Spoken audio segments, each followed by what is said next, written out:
sa akda ni Ian James Ramirez. Ang kwentong ito ay hango sa totoong buhay. Mula ito kay Dara, inaanak ni Jacob. Si Dara ay anak ni Sed at Micaela, at ang kwentong ito ay patungkol sa talambuhay ng ama niyang aswang at ng ninong niyang manggagamot o isang antingero. Walang eksaktong taon, lugar sa Kabisayaan.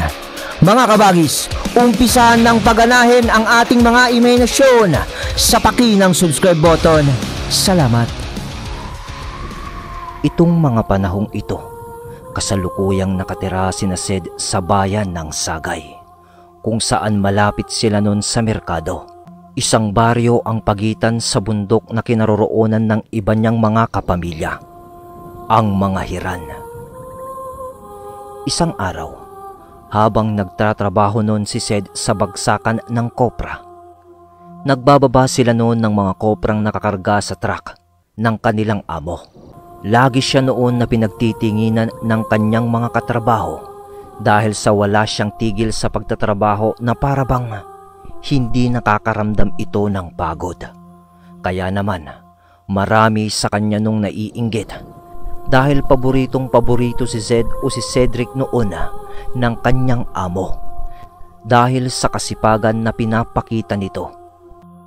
Nang isang hapon, oras na ng uwian, nang habang naglalakad sila noon kasama ang kanyang kaibigan na kasama niya din sa trabaho, tinambangan sila ng nasa 4 na kalalakihan. Ang dalawa ay medyo may edad na at ang dalawa naman doon ay binatilyo pa. May hawak ang mga yon na mga matitigas na mga pamalo. Mga kahoy, nakilala naman agad ito ni Zed dahil sa kasamaan din nila yon sa trabaho.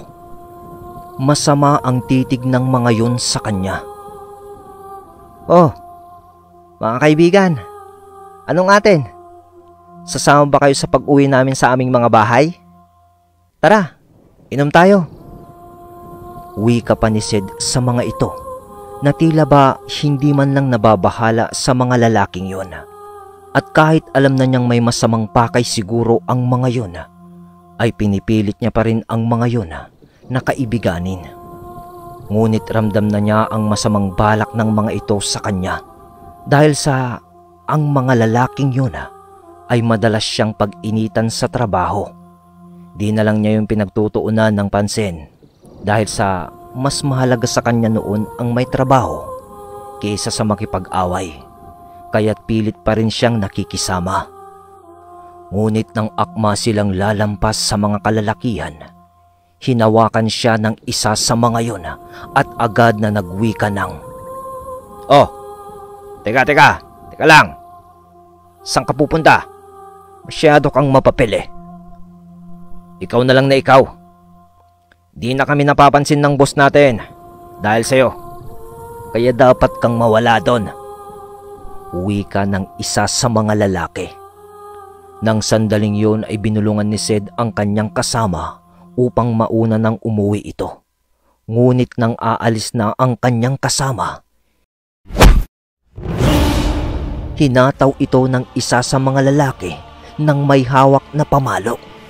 Tinamaan sa ulo ang kasama niya na naging dahilan upang mawalan ito ng malay.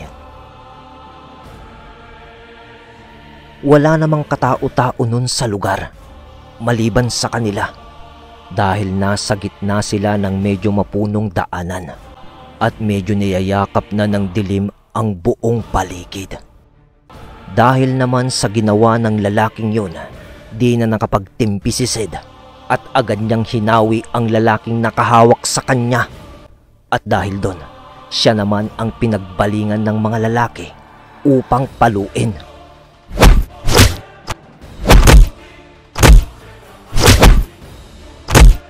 Wala siyang tigil na pinagpapalo nun ng mga lalaki, ngunit nananatili siyang nakatayo ng diretso na tila ba hindi iniinda ang mga malalakas na paghataw ng mga lalaki sa kanya. Agad namang napansin yun ng mga pumapalo sa kanya, kaya natigilan ang mga ito sa kanilang mga ginagawa. Pagtingin ng mga ito sa pagmumuka ni Zed, laking gulat na lang ng mga ito dahil sa kahit dumudugo na ang ilang bahagi ng katawan nito ay nakangisi pa siya. Nang makita naman nila ang mga mata ni Zed, napalunok na lang ang mga ito ng kanilang mga laway sa kanilang takot dahil sa nanlilisik ang mga mata noon ni Zed habang unti-unting namumula ang mga yun na para bang kulay ng dugo. Maya-maya pa, tinubuan na ito ng mga pangil kasabay ng paghaba ng mga kuko nito. Sa sobrang takot naman ng mga lalaking yun, tatakbo na sana ang mga yun. Ngunit huli na ang lahat para sa kanila. Dahil sa pagtakbo nila, nagawa ng maharangan ni Zed ang kanilang daraanan sa pagtakbo. Pagkatapos nun, ay nagwika na si Zed. Kayo naman ang tatanungin ko, saan kayo pupunta? Nananahimik kami. Ngunit anong ginawa nyo? Mga wala kayong respeto. Mga makasariling tao. Mga sariling kapakanan nyo lang ang iniisip nyo. Kaya kayo ang dapat mawala.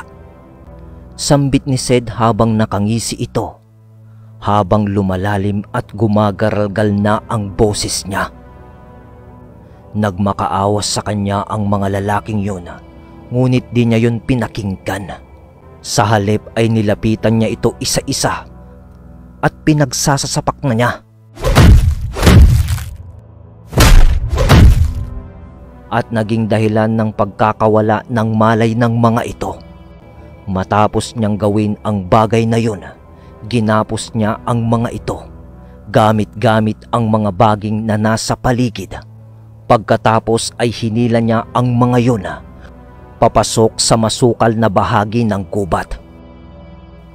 Matapos niyang gawin ang lahat ng yun, kaagad niyang nilapitan ang kasama niya nun na wala pa ring malay sa mga oras na yun. Paghawak niya sa katawan nito, nalaman niyang wala na itong buhay dahil sa may basag ito sa napalong ulo niya. Agad niya din naman itong inihatid sa bahay noon.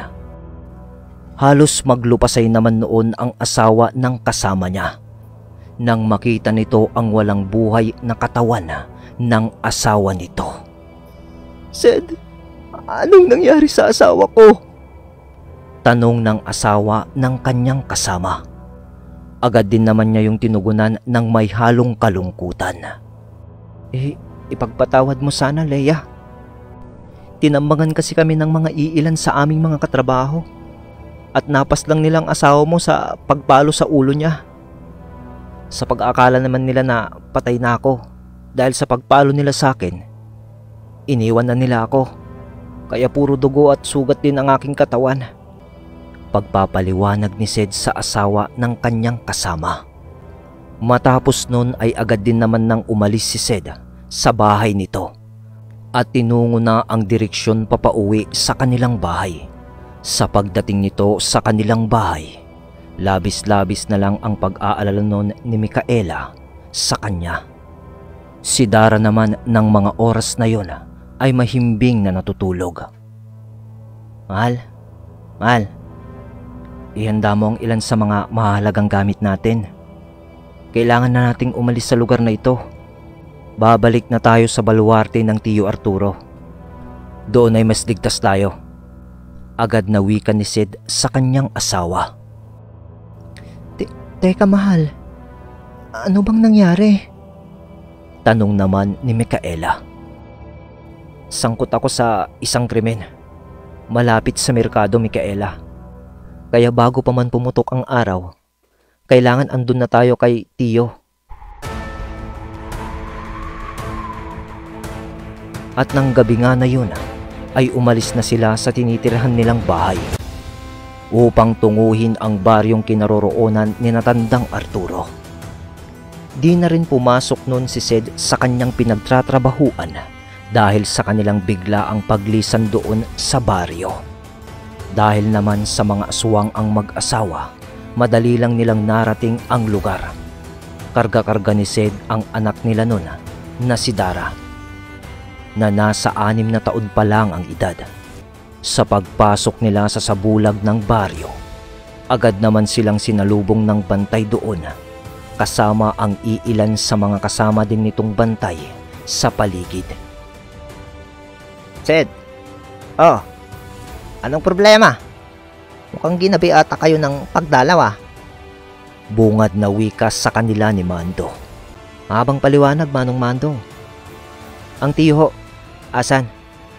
Tugon naman ni Sed. Si Pinunong Arturo. Andun sa kanyang kubo. Pumasok na kayo at makapagpahinga ng maayos. Ang anak mo at ang asawa mo. Sagot naman ni Mando. Agad din naman silang tumungo at pumasok sa kubo ni Tandang Arturo. Pagpasok nila dito, nadatnan nila ito nakasalukuyang nakaupo sa harap ng bintana habang pinagmamasdan ang buong baluarte niya. Agad din naman nila itong binate. Tiyo, magandang gabi ho. Sed, napadalaw ka. Gabing-gabi na. Sagot nito sa kanya. Yun na nga tiyo Maaari hubang dito muna kami ulit tumira? Nasangkot po kasi ako sa isang kaganapan na di ko naman ho ginusto. Balik na tanong at wika niya dito. Oo naman iho. Mas masaya para sa akin na dito kayo titira, kasama ang aking apo. Teka, ano bang nangyari iho? Tugon naman sa kanya ni Tandang Arturo. Agad din namang isinalaysay ni Sed ang mga pangyayaring naganap nung hapon sa may merkado. Agad naman yung naunawaan ni Tandang Arturo at ayon pa dito na tama lang ang kanyang ginawa.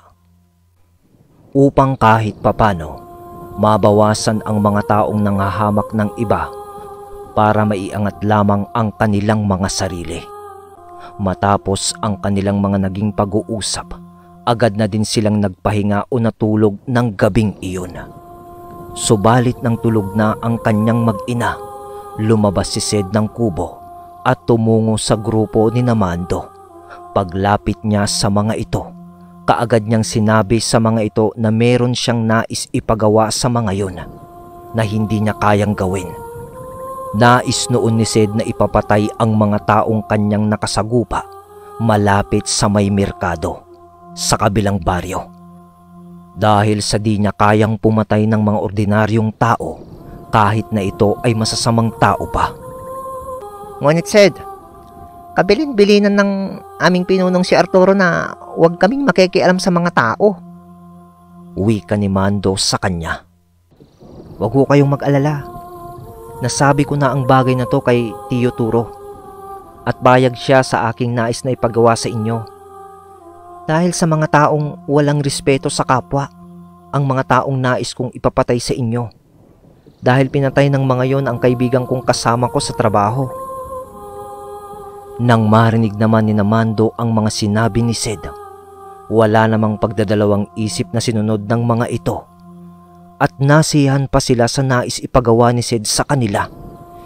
Ilang oras lang naman ang itinagal nun ni Mando at agad na din silang bumalik sa baluarte ni Tandang Arturo. At ipinaalam na din nila noon kay Sed at Tandang Arturo na tapos na sila sa inutos sa kanila ni Sed. Kinaumagahan, masaya naman silang lahat noon sa baluarte. Dahil sa sama-sama na silang lahat ulit doon, naghanda sila noon ng isang salo-salo upang magdiwang ng lubos na kasiyahan. Lumipas ang araw na yon na punong-puno ng kasiyahan, lalong-lalo na si Tandang Arturo dahil sa muli niyang nakasama ang kanyang pamangkin at apo. Sa pagsapit ng kinagabihan nung mismong araw na yon, tahimik na ang buong paligid dahil sa namamahinga na noon ang lahat sa kanilang baryo.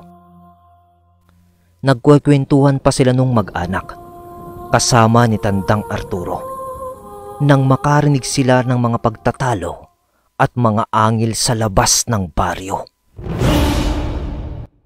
Kaagad na lumabas nun sina Tandang Arturo at Sed sa kubo upang tunguhin ang labas ng baryo.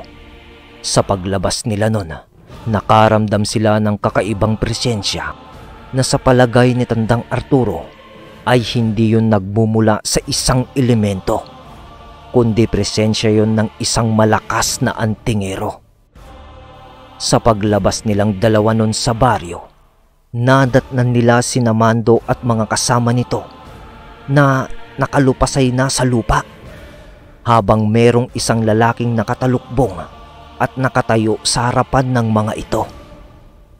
Sino ka? At anong ginagawa mo dito sa aming lugar? Tanong ni Sed sa lalaki. May pakay lang ako na isang tao dito, na dito ko lang matatagpuan sa inyong baryo. At ang taong yon ay walang iba kundi ikaw, Sed. Uwi ka ng lalaki. Sabay alis niya ng kanyang talukbong. Laking gulat naman ni Sed nang makita niya ang pagmumuka ng lalaking yun. At yung pagkaseryoso niya ay napalitan ng tuwa, galak at pagkasabik nang makilala niyang si Jacob pala ang lalaking yun.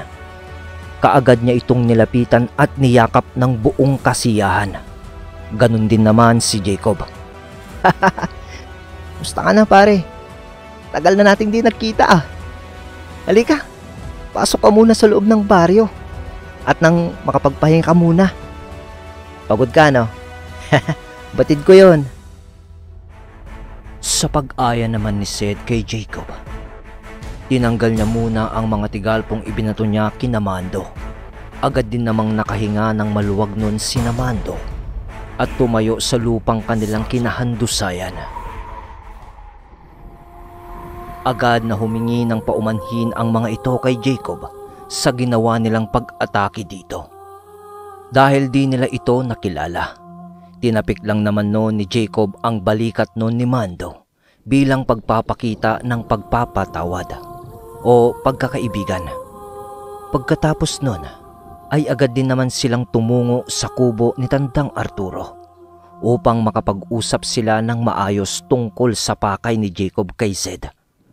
Ayon kay Jacob na nais ng kanilang pinunong antingero na makilala sana si Kabugil dahil sa nais nitong makilala ang aswang na naging katulong ni Mang Dario upang lutasin ang mga problemang kinaharap nito noon sa Dumangas. Nais itong basbasan ng kanilang pinunong antingero upang kahit papano, kung may makaharap man ito na antingero na hindi niya kakilala, ay malalaman agad ng antingero na meron itong basbas ng isang malakas na antingero. Nang marinig naman ni Sed ang winika ni Jacob, malungkot naman nitong sinabi na, Pre, pasensya ka na. Ngunit matagal nang pumanaw ang aking ama. 1 taon lang ang lumipas. Buhat nung inuwi siya dito sa baryo, ay nagkaroon siya ng karamdaman. Hindi namin malaman kung ano ang naging sanhi naman ng kanyang pagpanaw. Malungkot na wika ni Sed kay Jacob. Sina Tandang Arturo naman noon at mag-inang si Dara at Micaela ay maigi lang naman na nakikinig sa pinag-uusapan ng dalawa. Nang tumugon naman si Jacob ng, Ha? Kung ganun pre, ibig mong sabihin, ikaw na ang may tangan ng mutya ni Ginoong Bugil? Balik na tanong ni Jacob kay Sed. Sumagot naman si Sed ng, Oo pre, nasa akin ng mutya ng aking ama na nagsisilbing iniwan niyang alaala. Sagot naman ni Sed. Kung ganun pre, di mas maganda. Ikaw yung makakasama ko sa misyon na inaatang sa akin ng aming pinuno. Wika ni Jacob. Huwag kang ang malungkot dyan pre. Di bagay sa'yo. Dagdag pa na wika ni Jacob bilang pampalubag loob sa kanyang kaibigan. Kaya naman agad na napangiti rin si Sed at nagtanong kay Jacob ng, Nga pala pre, si Mang Dario, bakit di mo siya kasama? Tanong niya kay Jacob. Ah, si Lolo. Mahina na ang aking lolo dahil sa labis na katandaan. Kaya naman ipinasa na niya sa akin lahat ng kaalaman niya sa lihim na karunungan. Pati ang mga gamit niya ay ipinagkatiwala niya na nga sa akin eh. Ramdam mo naman siguro yun pre, di ba? Sagot naman ni Jacob kay Sed. Pagkatapos ay humingi na rin ng dispensa nun si Jacob dahil sa pagbitaw niya ng mga usal sa mga bantay ng kanilang baryo. Ayos lang naman yon ayon kay Sed dahil sa marapat lang na ipagtanggol niya ang kanyang sarili. Marami silang natalakay nun tungkol sa nais ng pinunong antingero ni na Jacob na si Ginoong Mirno. At matapos naman ang kanilang naging pag-uusap, nagpasya na sila nung mamahinga dahil sa lumalalim na ang gabi. Bago naman matapos ang kanilang pag-uusap, ay nakatulog na ang mag-ina ni Sed at Tandang Arturo. Kaya naman, sumunod na din sila sa mga ito. Medyo malawak naman noon ang kubo ni Tandang Arturo, kaya maluwag yon para sa kanila. Nang medyo nakakatulog na sila noon, nang makarinig sila ng isang malakas na atungal na nagmumula sa isang bangkilang bantay sa paligid ng baryo.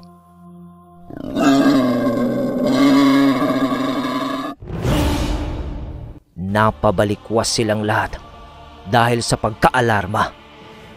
Nang maramdaman ni Jacob ang pamilyar na presensya, kaya nagwika ito ng, "Putina, nasundan ata ako ng mga yun ah." Wika ni Jacob. "Ng mga ano pre?" Tanong naman ni Sed kay Jacob. "Yung pamilya ng mga aswang na nakaharap ko sa isang baryo," tugon ni Jacob. Ayon kay Jacob, nanaligaw pa pala siya ng daanan patungo sa Sagay at napadpad siya sa isang tagong kagubatan sa Silay at may nakaharap siya doon na isang pamilya ng mga aswang at napatay niya ang isa sa mga yon.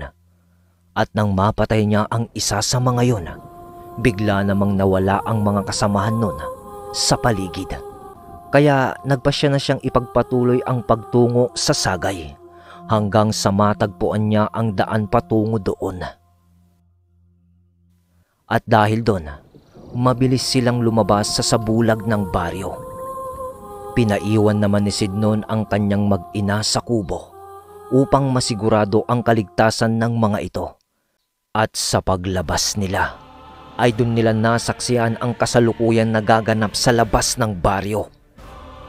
Nakikipaglaban nun si Mando sa nilalang, nakakaiba ang mga itsura at malalakas ang mga ito.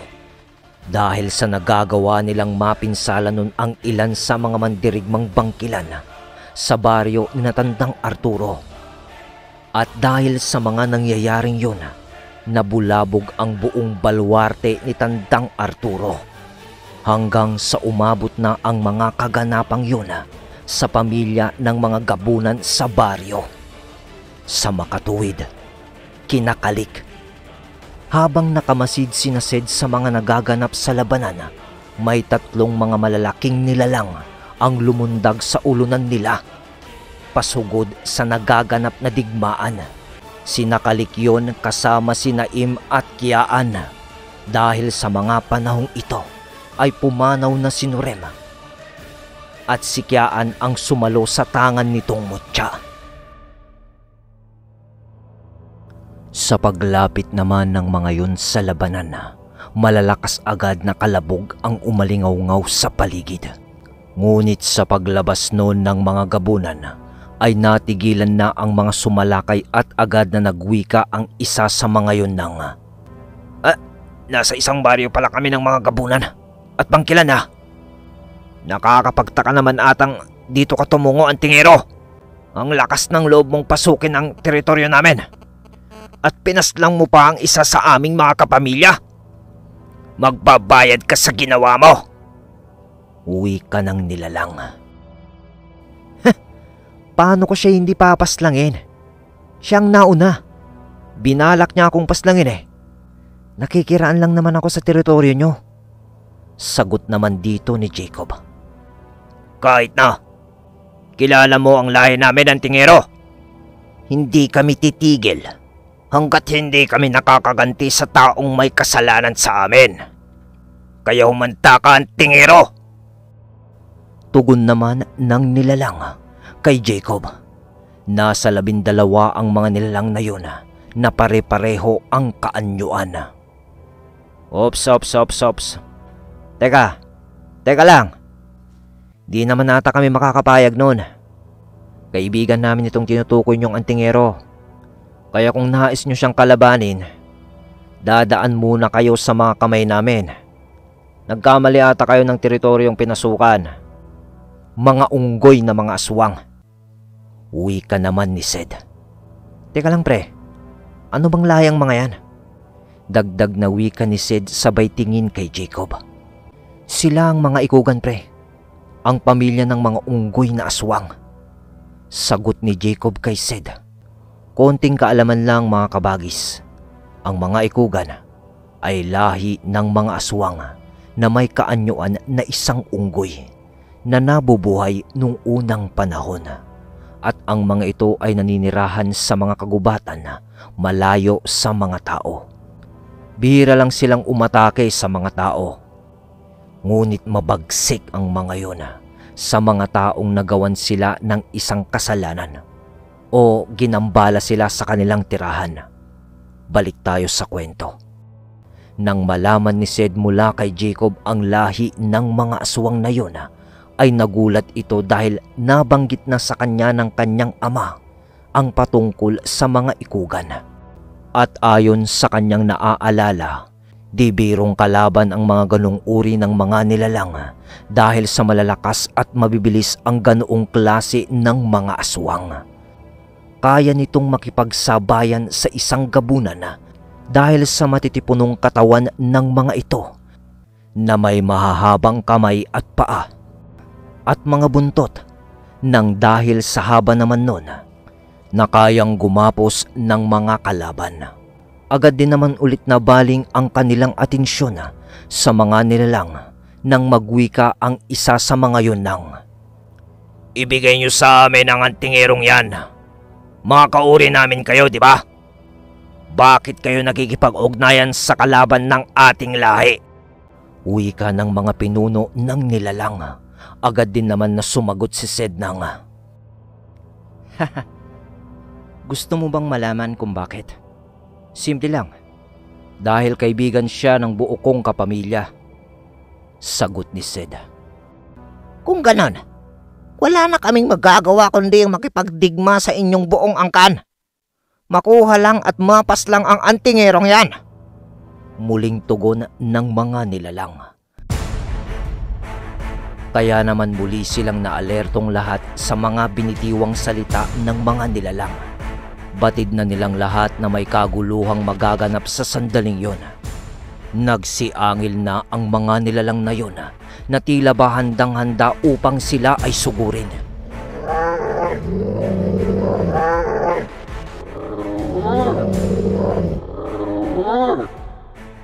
Di naman sila nabahala sa kaligtasan ng iba nilang mga kabaryo noon dahil sa alam nilang walang maraming kasama ang mga nilalang na yon. Napatingin naman silang lahat noon kay Jacob nang nagwika ito ng, Sed, mga kasama, ako ang pakay ng mga yan.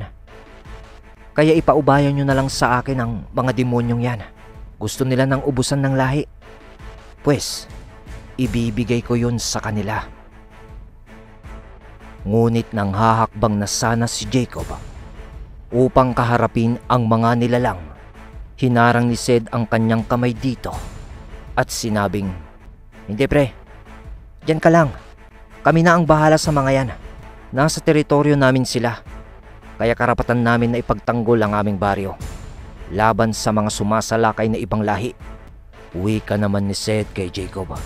Dahil sa mga sinabi ni Sed, bumalik si Jacob sa kinatatayuan nito at mas pinili na lang na magmasid sa mga kaganapan bilang respeto na rin sa desisyon ng kanyang kaibigan.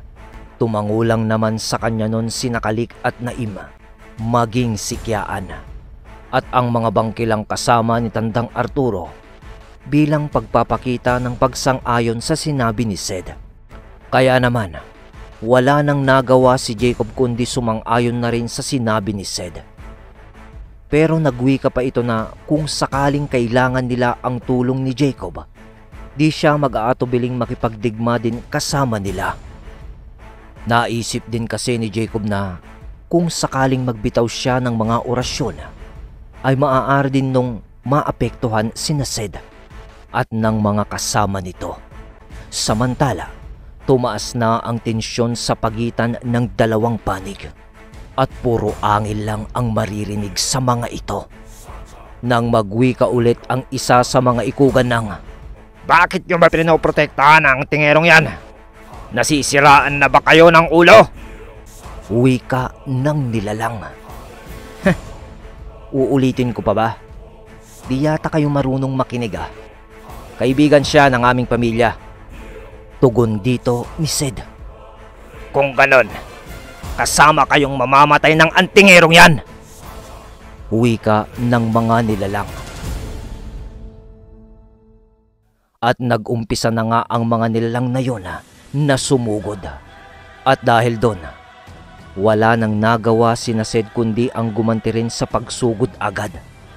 Nang nagpalit na ng kaanyuan nun si Sed, na halos kahalin tulad ng kaanyuan nun ng kanyang amang bangkilan.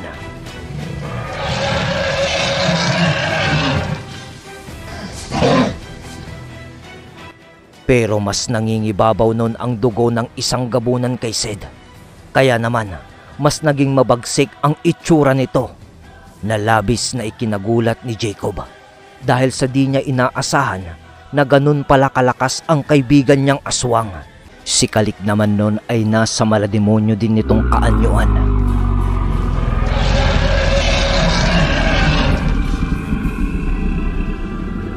At ang anak nitong si Kiaan ay nasa kaanyuan din ng isang gabunan, maging si Naim.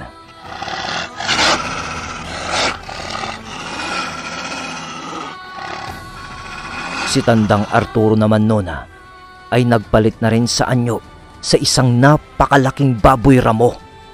Ngunit ang mga kasama ni Mando noon ay mga napinsala na dahil sa pag-atake sa kanila ng mga ikugan. Kaya naman iilan na lang sa kanila ang nananatili upang lumaban. Kung ilan ang bilang ng kalaban ay ganun din sina Sed na haharap sa mga ito. Sa pagbabanggaan ng dalawang panig, kitang-kita nun ni Jacob ang lakas ng kanyang mga kaibigang aswang. Ngunit nasaksihan din niya ang lakas ng mga kalaban ng mga ito.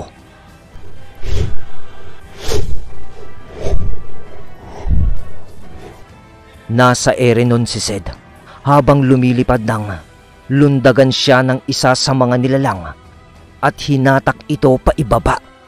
Kaya naman nawalan siya ng balanse at lumagpak sa lupa. Nang tatayo na sana siya, nakita niyang magbibitaw ng isang malakas na pag-atake ang kanyang kalaban. Kaya mabilis siyang kumilos upang makaiwas sa pag-ataking yun. Si Kalik naman ay nakikipagpalitan ng pag-atake sa kanyang kalaban.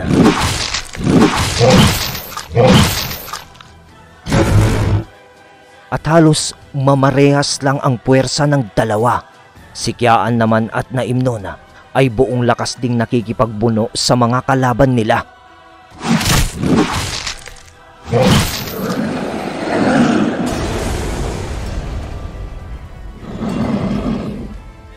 Si Tandang Arturo naman ay pinagsususuwag ang kanyang mga kalaban.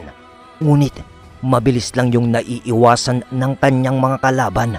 Si Mando at ang kasama naman nitong nakikipaglaban ay medyo nahihirapan sa pakikipagbuno dahil sa mas mabilis sa kanila nun ang mga nilalang na yun.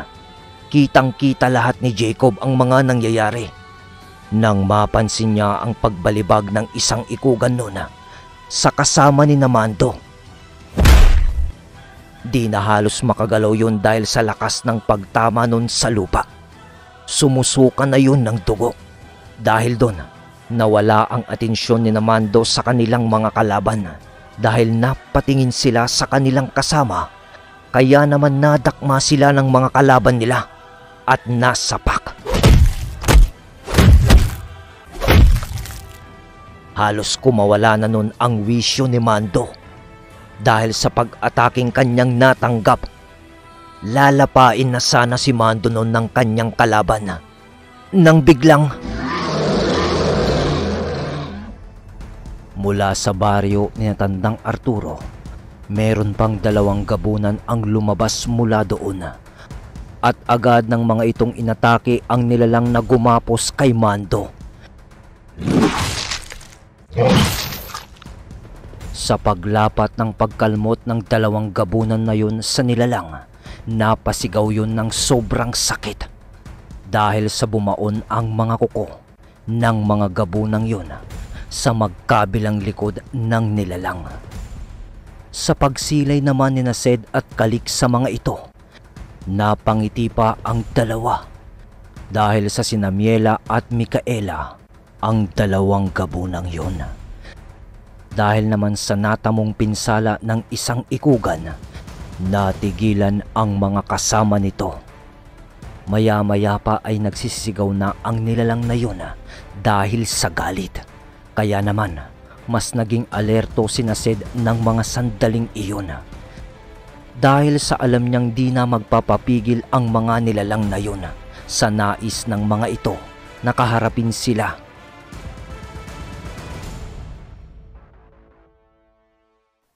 Nang magwika ang isa sa mga ikugan ng, Mga traidor! Mga traidor kayo ng ating lahi! Di ko akalain na isang baryo ng lahing gabunan at bangkilan ang kakampi sa kalaban. Pasalamat kayo. Kami lang ang pumunta dito. Kung kasama namin ang buong angkan namin, malamang sa oras na to, ubos na ang buong pamilya nyo sa baryong to. Wika ng isang ikugan. Narinig naman ni Jacob ang sinabi ng nilalang na yun, kaya napatingin silang lahat dito nang magwika ito habang tumatawa ng, Buong angkan pala. Sana nga isinama nyo na silang lahat na natitira sa uri nyo nang tuluyan ng mawakasan ang pag-iral nyo dito sa mundo. Wika ni Jacob habang hawak-hawak nito ang kanyang kwintas na merong mutya ng dalakit balite. Sa pagkakita dito ni Sed at ng mga nilalang, nanlaki ang mga mata ng mga ito dahil sa may unti-unting may lumabas na 3 malalaking figura sa likuran ni Jacob. At ang mga yon ay ang mga dalakit noon na dating kasangga ni Mang Dario. Agad na nagbitaw ng orasyon si Jacob upang utusan ang mga dalakit noon na makisali sa laban. Mabilis naman sumugod ang mga yon na naging hudyat ng pag-uumpisang muli ng bakbakan. Kaya naman ay sumugod na rin si Sed kasama ng mga malalakas na gabunan sa kanilang baryo at ilang mga bangkilan sa pangunguna naman ng pinuno ng mga ito. Napaatras naman ang mga nilalang na yun dahil sa lakas ng puwersa ng kanilang naramdaman sa mga dalakit nung kasangga ni Jacob. Samahan pa ng magkakapamilyang gabunan at bangkilan nang makalapit si Sed sa mga nilalang. Agad nila itong binigyan ng mga malalakas na pag-atake.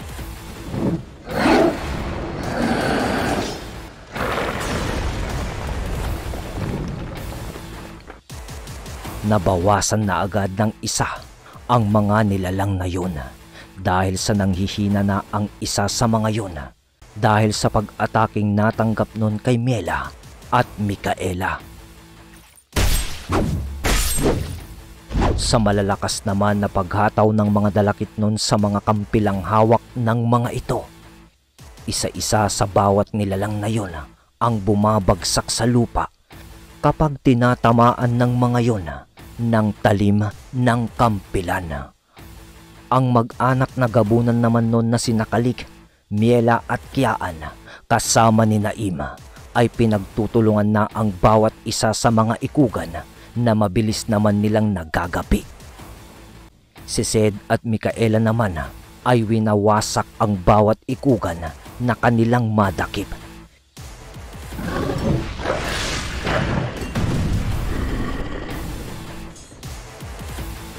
Sinatandang Arturo kasama ng iilan sa kanyang mga mandirigmang bangkilan ay tulong-tulong din sa paggapi sa bawat kalaban na kanilang nakakaharap. Kaya naman, wala nang nagawa ang mga ikugan dahil sa lakas ng puwersa ng mga aswang. Sa baryong yun, idagdag pa ang mga dalakit nung kasangga ni Jacob, hanggang sa dumating ang pagkakataong iilan na lang ang mga natira sa mga ikugan. Natigilan na ang mga ito sa kanilang ginagawang pag-atake at umatras ang mga ito dahil sa alam nilang mauubos sila kung magpupumilit silang makipagdigma sa mga aswang sa baryo ni Natandang Arturo. Sa ngayon, Antingero, maswerte ka dahil maraming tumulong sa'yo. Pero sa muling pagsasalubong ng ating landas, sisiguraduhin kong hahalik ka sa lupang inaapakan mo. Wika ng isang ikugan, nagigil kay Jacob. Habang dahan-dahan ang mga ito na umaatras, natangan-tangan ang mga kauri nilang mga wala ng buhay. Sa winika naman ng nilalang na yun ay tumugon pa itong si Jacob. Siguraduhin nyo lang dahil hihintayin ko ang pagkakataong yun at ipapakain ko sa iyo ang mga salitang binitiwan mo. Tugon ni Jacob sa mga nilalang matapos namang masambit yun ni Jacob. Agad din namang nagsikaripas ng takbo ang mga nilalang papalayo sa kanilang kinaroroonan.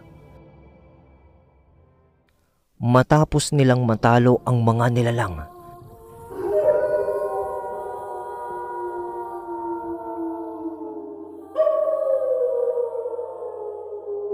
nagsialulungan naman nun ang mga kasama ni Sid bilang pagpapakita ng otoridad sa lugar at pagbubunhi na rin dahil sa nagawa nilang maitaboy ang mga nilalang na yun.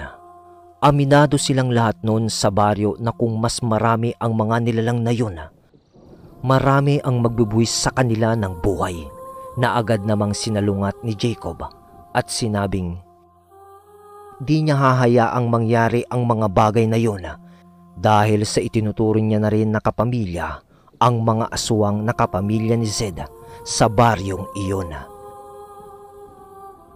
Labis-labis naman ang kanilang pasasalamat kay Jacob sa ginawa nitong tulong sa kanila upang magapi ang mga kalabang ikugan.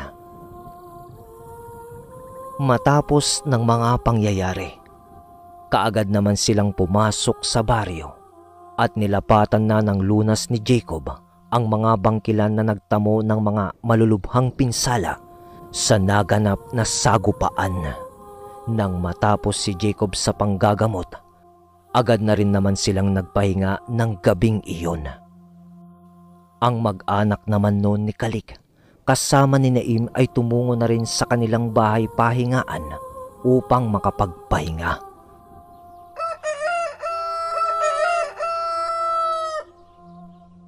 Pagsapit ng umaga, maagang nagising si Jacob upang makalanghap ng sariwang hangin. Iniisip niya noon na kung magtatagal siya sa baryong yun, ay baka magdulot ito ng walang tigil na kaguluhan dahil sa mga nilalang na humahabol sa kanya, na nagnanais na kunin ang kanyang buhay.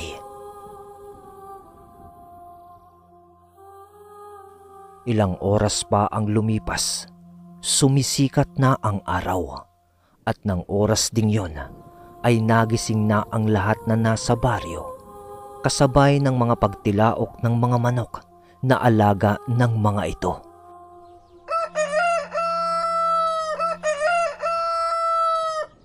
Sa paglabas noon ni Sed sa kubo, may daladala itong 2 tasa na kape at kaagad na lumapit kay Jacob at inabot ang 1 tasang kape. Agad naman na nagpasalamat si Jacob habang nagkakape at pinag-uusapan nila ang mga bagay-bagay. Pre, kailan mo balak na tayo'y tumungo ng Gimaras? Tanong ni Sed kay Jacob. Sa makalawa, pre. Sa ngayon ay bigyan muna natin ng sapat na oras ang iyong sarili upang makapagpahinga. Ganon din naman ang gagawin ko. Kailangan kasi nating paghandaan ang araw ng pag-alis natin. Mahaba-habang paglalakbay ang ating gagawin. Dahil sa maglalakad lang tayo. Tugon naman ni Jacob. Sa paglipas naman ng araw na yun at pagsapit ng dilim, naging matahimik naman nun ang buong baryo. Walang kahit anong naging pagpaparamdam sa kahit anong nilalang. Kaya naman, maayos silang lahat na nakapagpahinga ng gabing iyon. Kinabukasan, madaling araw pa lamang, nagising na ang dalawang magkaibigan. Ginising nila ang mga kasama nila noon at nagbungkahi na nung araw ding yun ay tutungo na sa lugar ng Gimaras at mag-uumpisa na silang maglakbay dahil sa malayo-layo ang kanilang babagtasin bago nila marating ang isal ng Gimaras. Tio Turo, aalis muna ako pansamantala upang tugunan ang nais ng pinunong antingero ng aking kaibigan. Pakibantayan naman ho yung aking mag-ina. Wika ni Sid sa kanyang tiyuhin. Sige iya. Huwag kang mag-alala. Ako na muna ang bahala sa mag-ina mo. Basta mag-iingat ka lamang ha. Aasahan kong makakabalik kayo ng maayos. Tugon naman ni Tantang Arturo. Sa sandali naman na yun ay kinausap din ni Sed ang kanyang mag-ina upang makapagpaalam ito ng maayos. Mahal, ikaw na munang bahala sa anak natin ha. Ingatan mo siya. Huwag kang mag-alala. Kahit anong mangyari, babalikan ko kayo. Marahil, ito ang nakatadhana para sa akin bilang tagapagmana ng mutya ng aking ama. Wika ni Sed sa kanyang asawa. Agad din namang tumugon si Micaela sa sinabi nito. Sige mahal. Mag-iingat ka ha. Hihintayin ka namin ng anak mo. Tugon naman ni Micaela sabay yakap ng mahigpit kay Sed. Matapos nun, lumapit si Sed sa kanyang anak na si Dara na mahimbing na natutulog at hinalikan niya ito sa noo. Anak, may pupuntahan lang ang tatay ha. Alagaan mo ng mabuti ang nanay mo. Bulong ni Sed sa kanyang anak na natutulog.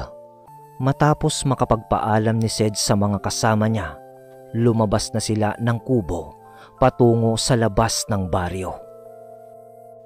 Ginong Arturo, Micaela, tutuloy na ho kami. Huwag ho kayong mag-alala. Ako ho ang bahala kay Sed. Kasama niya rin ho akong babalik dito sa inyong baryo o baluarte. Wika ni Jacob at doon nga ay nag-umpisa ng maglakad itong magkaibigan. Sige, mag-iingat kayo. Pahabol naman ni Tandang Arturo at Micaela sa kanila. Nang makalabas na sila ng baryo, ipinagpatuloy lang naman nila ang kanilang paglalakad upang kahit papano ay makausad sila sa kanilang paglalakbay. Ilang araw ang lumipas. Narating nga nila ang daungan ng bangka sa Bacolod. Magbabandang hapon na yun, kaagad silang humanap ng bangkang kanilang masasakyan noon patungo sa isla ng Gimaras nang may nakita silang isang matanda na nagsasakay ng kanyang pasahero. Pamilyar sa kanila ang matandang yun dahil sa ito yung tinulungan ni Mang Dario upang gamutin ang nabarang nitong anak. Kaya kaagad nila yung nilapitan upang kausapin at tanungin na kung pwede ba silang makisakay dito at magpahatid patungo sa isla ng Gimaras. Oh, mga iho, kumusta na kayo? Ang lalaki nyo na. Wika sa kanila ng matanda paglapit nila dito. Oo. Ayos lang naman ho kami, tatang. Maaari po ba kaming makisakay sa inyo upang magpahatid sa Gimaras? Tugon at tanong ni Jacob sa matanda. Agad naman yung sumagot ng, Ganun ba mga iho? Nako, tamang-tama. Doon ang ruta ko ngayon mga iho pag umaga. Sumakay na rin kayo at aalis na rin tayo mamaya. Tugon sa kanila ng matanda. Ayon pa sa matanda, kahatid lang din niya ng mga pasahero doon sa Bacolod mula sa Dumangas. Ilang minuto pa ang lumipas. Nag-umpisa na ngang maglayag ang kanilang bangkang sinasakyan. Nang makalayo na sila sa dalampasigan ng Bacolod, nagtanong naman si Sed kay Jacob ukol sa misyon nilang gagawin. Pagkatapos ng pagbasbas sa kanya ng pinunong antingero, agad naman na sumagot si Jacob. 2 lugar lang naman ang pupuntahan natin, Sed. Saka di naman tayo mahihirapan sa paglalakbay dahil sa magkalapit lang ang bayan na ating pupuntahan sa ating misyong gagawin sa Istansya Iloilo at dumalagkapis tayo tutungo sa ating misyon. Tugon ni Jacob kay Sed sa pagtatanong nito. Sa kalagitnaan ng kanilang paglalayag, maraming nasisilayan si Sed na mga kakaibang nilalang na di nakikita ng mga normal na tao. Kabilang na dito ang mga nilalang na minsan nang nasilayan ng kanyang ama mahabang panahon na ang lumipas. Ang mga magindara na nagsisikumpulan sa isang malaking bato sa gitna ng karagatan. Di naman niya ipinagsabi ito dahil sa marami silang taong kasabay sa bangkang yun. At baka maging sanhi pa yun ng pag-atake ng mga ito. Sa ilang oras na paglalakbay, narating na nga nila ang isla ng Gimaras. Agad naman silang bumaba ng bangka noon at nag-abot na ng bayad sa may-ari nito. Matapos nilang makapag-abot ng bayad, agad na din silang umalis. Ilang minuto lang ang lumipas. Nadapo na nga sila sa isang baryo. Pagdating nila doon, nagtataka naman si Sed dahil sa bawat masasalubong nilang tao ay nagbibigay galang ang mga ito sa kanyang kaibigan. Napansin naman yun ni Jacob kaya nagwika ito ng, Pre, lahat ng tao dito sa lugar kilala ang bawat isa sa aming mga antingero. Kaya huwag ka nang magtaka dahil nakasanayan na nilang magbigay galang sa aming mga albularyo. Makalipas ang ilang oras, magtatakip silim na noon nang makarating sila sa isang pamayanan na mayroong iilang mga kabahayan. Pagpasok nila doon sa bungad pa lamang ay nakaramdam ng pagbigat ng katawan si Sed dahil sa lakas ng mga pangontra na nasa paligid. Napansin yun ni Jacob, kaya napagpasyahan niyang ipaiwan muna panandalian si Sed sa labas ng baryo upang tunguhin ang antingerong nangangalaga sa mga pangontrang yun. Ilang sandali lang ang lumipas. Nakaramdam na ng paggaan ng pakiramdam si Sed, kasabay ng pagbalik ni Jacob kasama ang 2 lalaki. Isang lalaki na medyo may edad na at may tangan itong isang baril na nakasabit sa balikat nito. At isang matanda na may mahabang puting buhok at may daladala itong isang tungkod na kasing taas nito. Nang makita ito ni Sed, halos di siya makagalaw sa kanyang kinatatayuan dahil sa napakabanal ng presensya na dala ng bawat isa sa mga ito. Nang tuluyan ng makalapit sina Jacob at ang 2 kasama nito kay Sed, halos di niya alam ang kanyang gagawin. Sa pagkakita naman sa kanyang pagmumuka ng 2 kasama ni Jacob, agad na nagwika ang isa sa mga ito ng, Jacob, sino naman tong kasama mo? Si Ginoong Bugil ang inaasahan kong kasama mo pa uwi dito sa ating lugar. Takang wika ni Joselito. Agad naman yung tinugon ni Jacob nang, ipagpaumanhin niyo ho sana, Ginoong Joselito at punong maestro. Subalit ang pinapahanap niyo sa aking tao ay matagal na pong pumanaw. At tanging tagapaghalili niya lang ang aking natagpuan. Ang kaibigan kong si Sed, ang anak ni Ginoong Bugil. Tugon ni Jacob sa tanong ni Joselito sa kanya. Mawalang galang na po, Ginoo. Totoo ang sinasabi ng aking kaibigan. 1 taon lang po ang naging pagitan ng kanyang kamatayan mula nung sumabak siya sa digmaan kasama si Mang Dario sa lugar ng Dumangas. Isang karamdaman ho ang dumapos sa kanya at yun na rin ho ang naging sanhi ng kanyang kamatayan. Singit naman ni Sed sa usapan ng dalawa. Ikaw pala ang anak ng magiting na si Ginoong Bugil, na kahit galing sa kaliwa ang kanyang tangan, mas pinili niya ang pumanig sa mabuti upang ipagtanggol ang nakararami. Sagot naman ni Joselito. At ayon pa kay Joselito, kailangang mapatunayan ni Sed kung siya ba talaga ang naging tagapagmana ng mutya ng pagiging aswang ni Ginoong Bugil. Kaya naman nagmungkahi si Joselito na ipakita ni Sed sa kanila ang tunay nitong kaanyuan. Pero nung magwika ang punong maestro na si Ginoong Mirno, sige na iya, wala namang mawawala, diba? Wika ng punong maestro. Kaya naman, walang pagdadalawang isip na nagpalit ng kaanyuan nun si Sed, alinsunod sa nais ng mga antingero.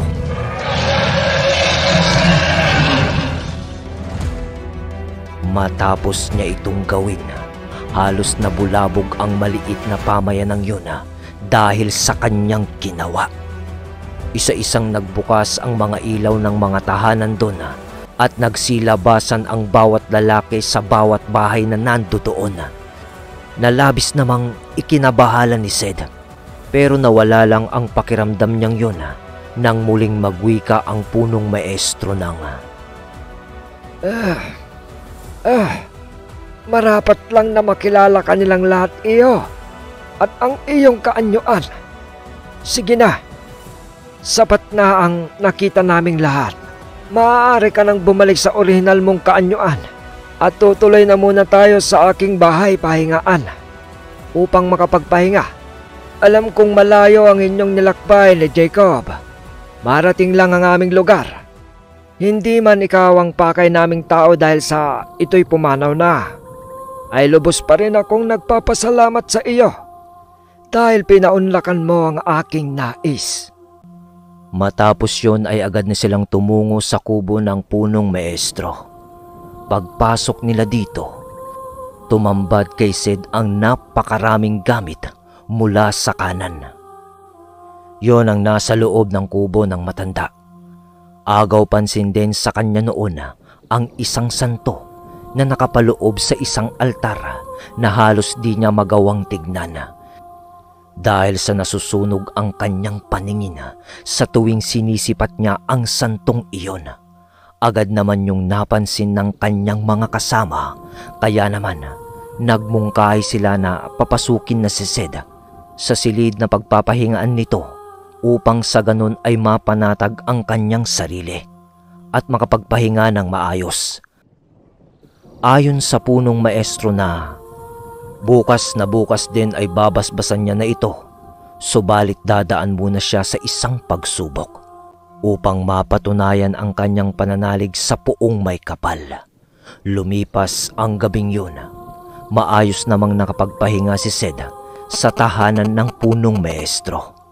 Kinaumagahan, maaga pa siyang ginising nun ni Jacob upang makapaghanda na sa kanilang gagawin. At pagtanggap naman ni Sed ng basbas mula sa punong maestro. Pero bago yun, humigop muna sila ng mainit na kape nang sa ganun, kahit papano, mainitan at may laman ang kanilang mga sikmura. Pagkatapos nilang magkape, agad silang inaya noon ng punong maestro na umakyat sa isang burol kasama ang mga iilang mga antingero na nasa baryo upang ganapin ang pagsubok ni Sed na kailangan niyang malampasan. Upang mapatunayan niyang karapat-dapat siyang bigyan ng isang basbas mula sa Panginoon. Pagkarating nila sa tuktok ng burol na yun, agad na nag-usal ang punong maestro upang tumawag ng isang nilalang mula sa kaliwa na siyang makakalaban ni Sed. Ilang minuto lang ang lumipas. Lumitaw sa kanilang harapan ang isang malademonyong nilalang na may nagsisihaba ang mga sungay. Matatalas din ang mga kuko nito at merong napakamabalahibong katawan. May mga paa itong tulad ng isang kabayo.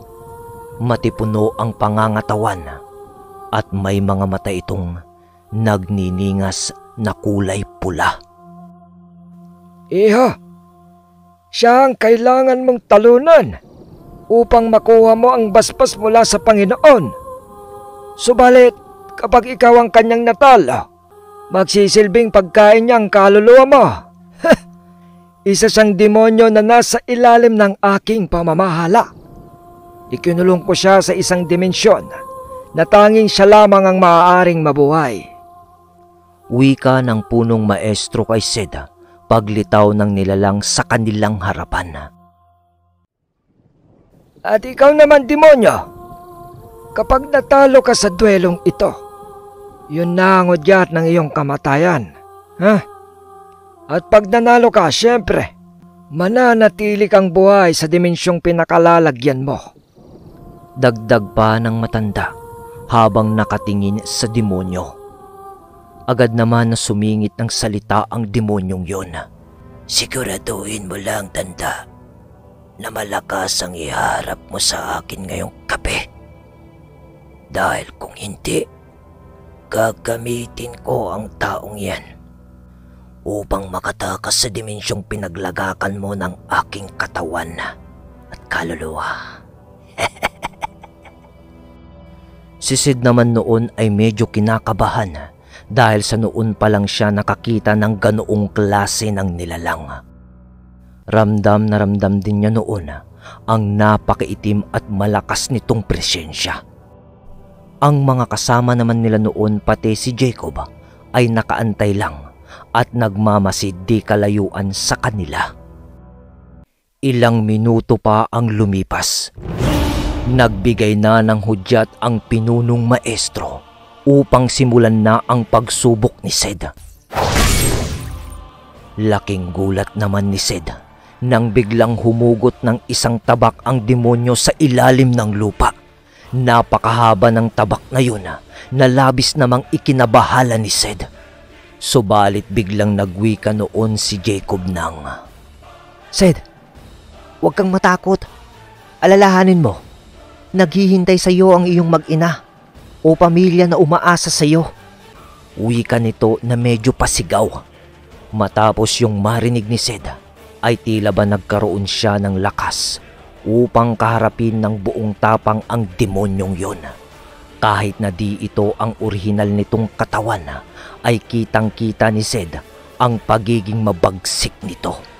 Subalit, ganun pa man, pinili niya itong kaharapin dahil sa yun lang ang tanging paraan upang mapatunayan niya ang kanyang sarili sa mga antingerong nakapalibot sa kanya.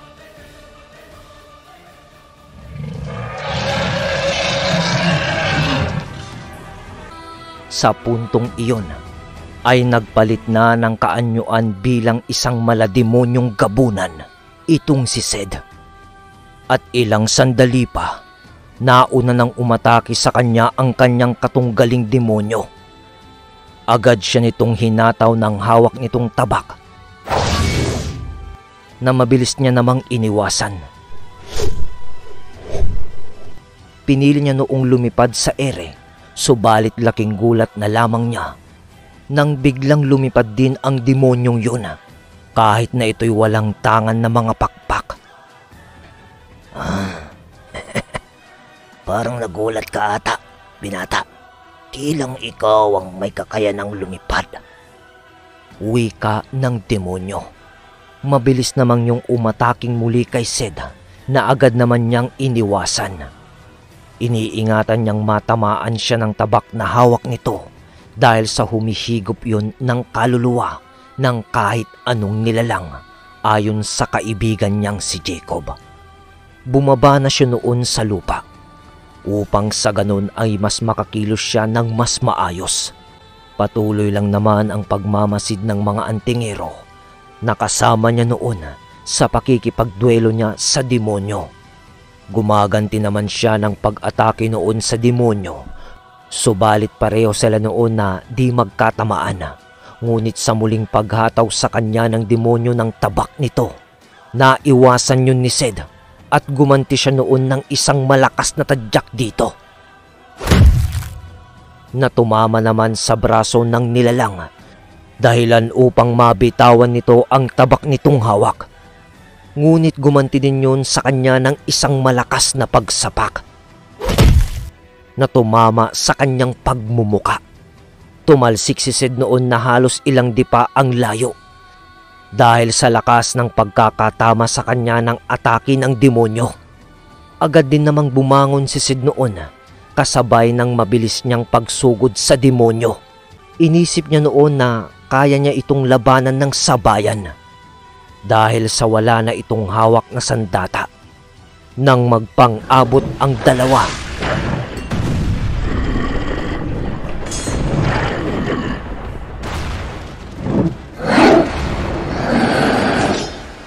hawak nila ang kamay ng bawat isa at nagtatagisan ng lakas sa lakas. Ilang sandali pa, tila habang tumatagal ang paglalaban nila ng demonyo, nakakaramdam siya ng kakaibang lakas na nagmumula sa kanyang dibdib na gumagapang patungo sa buo niyang katawan.